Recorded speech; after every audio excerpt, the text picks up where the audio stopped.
Good morning, students.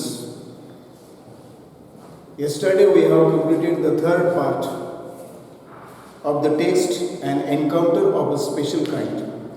Today we are going to deal with the fourth part, that is from page number 10, the second paragraph. First of all, I will read the lesson again so that you can understand the correct pronunciation and intonation of words. See at page number 10.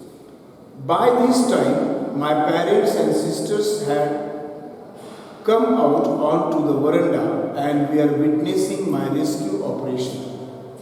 Some of our neighbors had also gathered in the distance.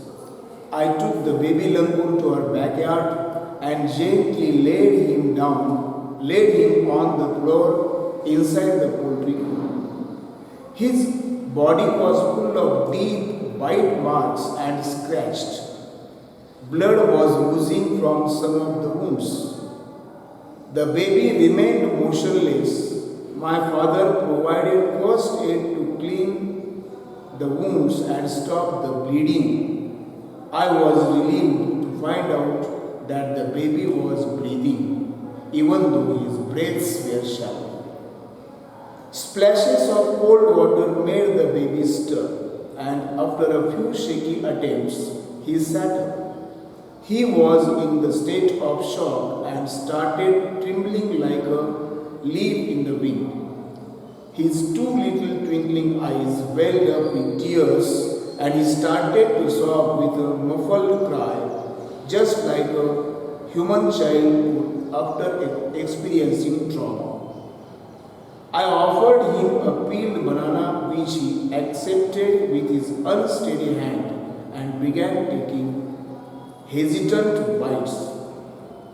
My attention was fixed on the revival of the baby langur. Suddenly, I had an uncanny feeling of being watched. I turned away from the coop and looked up. There sat the mother langur on her kitchen roof, watching every move I made.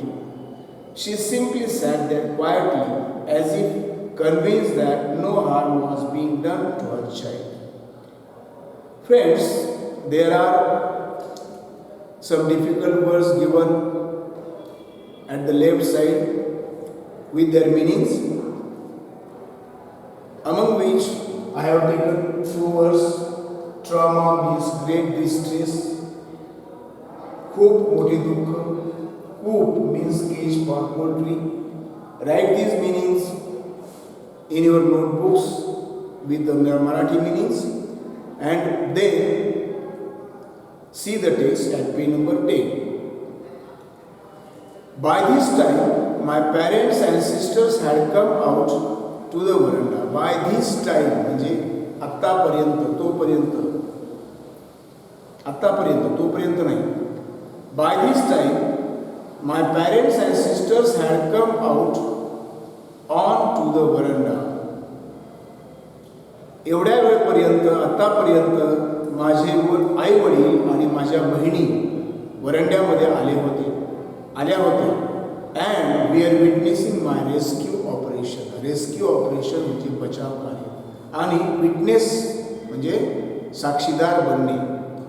Witness हा शब्द noun पण असतो आणि verb पण असतो. Noun म्हणून येईल त्यावेळेस त्याचा अर्थ असतो साक्षीदार आणि वर्ब म्हणून येईल त्यावेळेस त्याचा अर्थ असतो साक्षीदार होणे, साक्षीदार बनणे. And we are witnessing my rescue operation आणि माझ्या या बचाव कार्याचे ते साक्षीदार बनत होते. Some of our neighbours had also gathered in the distance. आमच्या शेजाऱ्यांपैकी काही शेजारी सुद्धा काही अंतरावर एकत्र जमा झाले होते. I took the baby langur to our backyard and gently laid him on the floor inside the poultry.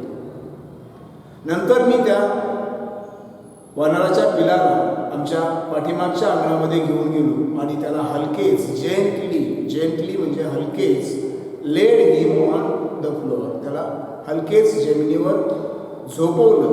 कुठं? Inside the poultry. कोंबड्याच्या खुराड्याच्या आतमधील जमिनीवर त्याला हलकेच झोपवले. His body was full of deep bite marks and scratched. त्याचं संपूर्ण शरीर खूप खोलवर अशा चावे घेतलेल्या खुणांनी आणि ओरखडल्याने भरून गेलेलं होतं. Blood was oozing from some of the wounds. त्याच्या जखमापैकी काही जखमामधून रक्तस्राव होत होता. The baby remained motionless. ते पिलू निश्चल गतिहीन बनले होते. हालचाल त्याची अजिबात होत नव्हती. माय फादर प्रोव्हाइडेड फर्स्ट एड म्हणजे प्रथमोपचार. प्रोव्हाइड्स म्हणजे तरतूद करणे, पुरवणे. त्याचं नाव असतं provision. My father provided first aid to clean the wounds and stop the bleeding. माझ्या वडिलांनी त्याच्या जखमा स्वच्छ करण्यासाठी आणि त्याचा रक्तस्राव थांबवण्यासाठी प्रथमोपचार केले. I was relieved to find out that the baby was breathing even though his breaths were shallow. आणि जरी त्याचे श्वास उथळ होत असले तरी सुद्धा तो श्वासोश्वास करतोय, ते पिलू श्वासोश्वास करतोय हे बघून मला जरा बरं वाटलं. Splashes of cold water made the baby stir and after a few shaky attempts he sat up. त्या पिलाचा श्वासोश्वास मंद श्वास चालू होता, पण ते हालचाल करत नव्हतं. मग काय केलं लेखकानं?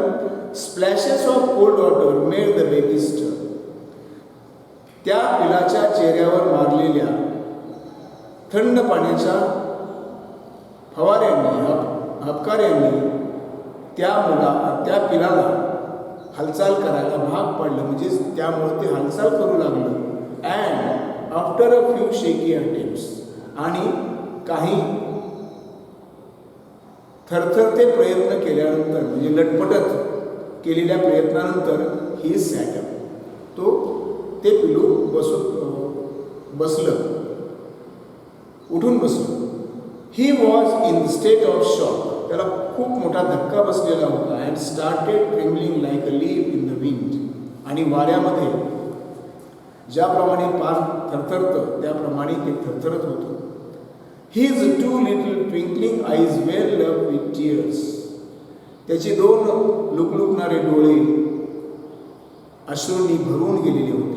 And he started to sob with a muffled cry.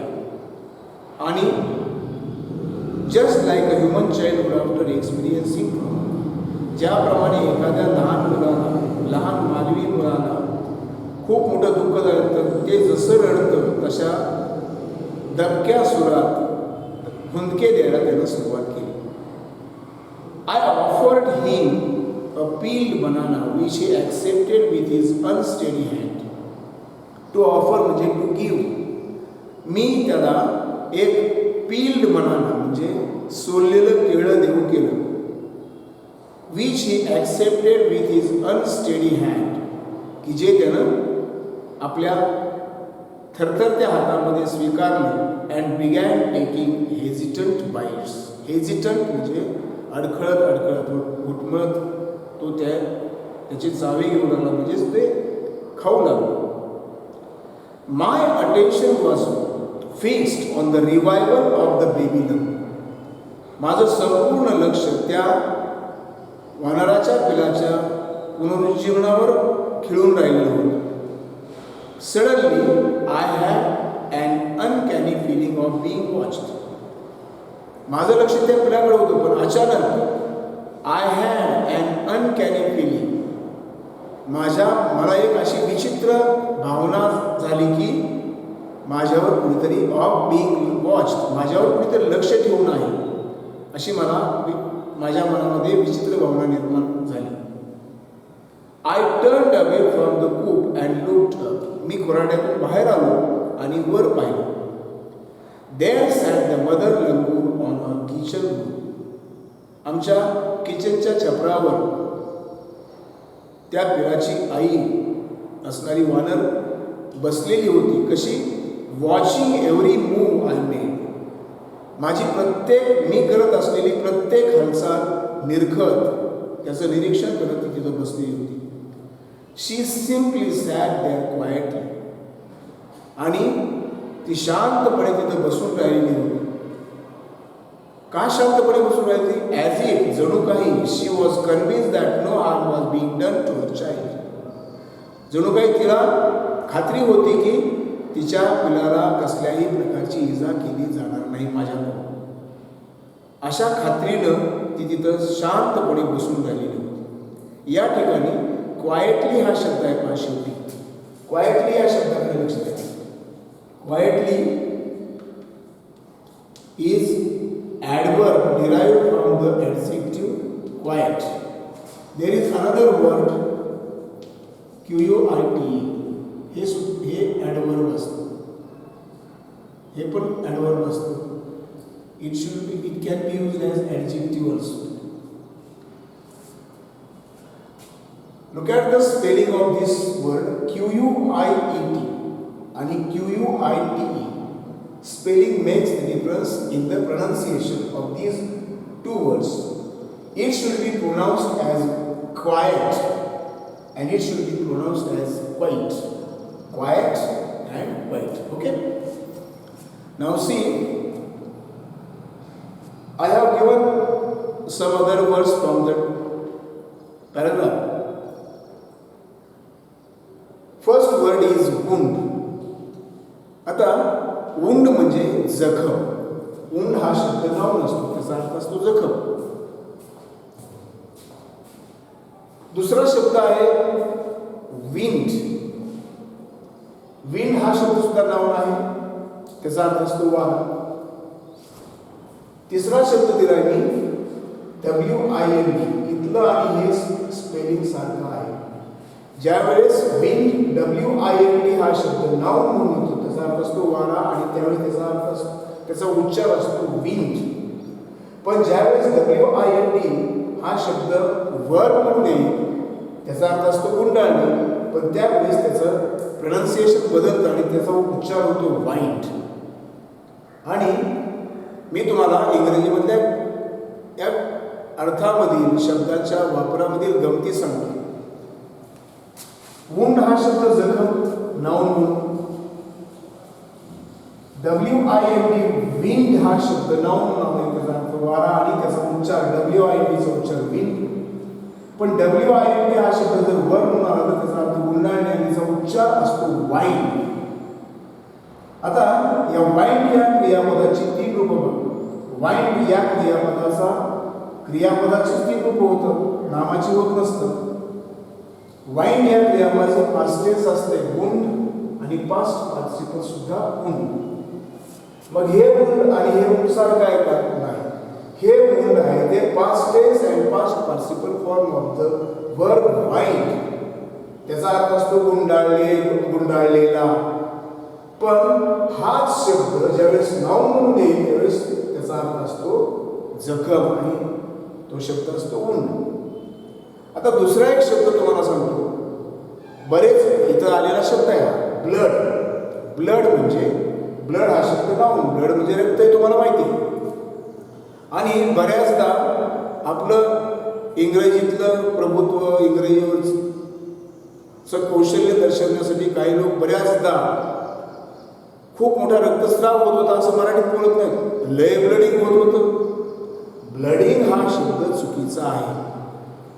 Blood हा शब्द नाउन असल्यामुळे त्याला ING प्रत्यय लावता येत नसतो, त्यामुळे त्या ब्लडिंग हा शब्द चुकीच्या पद्धतीने वापरला जातो.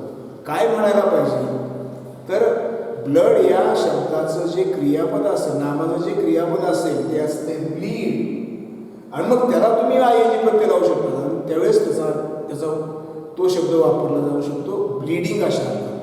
ब्लडिंग म्हणणं चुकीचं आहे, त्याच्याऐवजी काय म्हणायचं असते ब्लीडिंग. तर ब्लड या नावाचं क्रियापद असते ब्लीड, त्याला तुम्ही ING प्रत्यय लावू शकता. ब्लीड या क्रियापदाचं भूतकाळी आणि तिसरं रूप काय बा ब्लेड. स्पेलिंग काय आहे? ब्लीड मधलं एक काढून टाकलं की तुम्हाला त्याचा पास्ट टेन्स मिळेल आणि त्याचा उच्चार असतो blade, BLED. Okay, past participle सुद्धा BLED ब्लेड असतं. आता गंमत बघा, ब्लीड या क्रियापदाचं भूतकाळी स्वरूप ब्लेड आहे, पण त्याच उच्चाराचा दुसरा शब्द आहे ब्लेड, BLADE. स्पेलिंग मध्ये थोडा फरक आणि उच्चार सारखा. Bled past tense and past participle of bleed, पण या ठिकाणी असलेला ब्लेड हा शब्द स्पेलिंग वेगळं, BLADE. तो शब्द नाऊन म्हणून वापरतो, त्याचा अर्थ असतो पाते. आणखी एक शब्द या ठिकाणी याच आपल्या पॅसेजमध्ये आलेला आहे, तो म्हणजे ब्रेथ. ब्रेथ म्हणजे श्वास. हा शब्द नाऊन आहे. आता या नामाचं जर क्रियापद तयार करायचं झालं तर ते क्रियापद होतंय फक्त ब्रेथ या शब्दामध्ये फक्त ई हे अक्षर ऍड करायचं आणि याचा उच्चार ब्रेथ आहे. यात फक्त आपण ई ऍड केले. या ऍडिशन ऑफ ई या लेटरमुळे या शब्दाचा उच्चार बदलतो आणि तो होतो ब्रीथ, आणि ते असते वर्ब. ब्रेथ आणि वर्बचा उच्चार ब्रीथ. ओके, आणि मग याचा आपण ब्रीदिंग आणि भूतकाळात स्वरूप असते फक्त डीप केल्यापासून BREATHE, ब्रीदेट.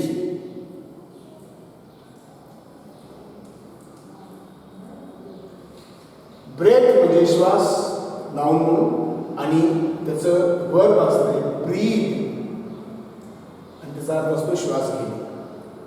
एवढा अभ्यास आजच्या पुरता बस. पुढच्या तासाला आपण पुढच्या पाठकडे वळूया. उरलेला भाग पाठाचा आपण त्यावेळेस पूर्ण करूया. Have a good day for today. Thank you.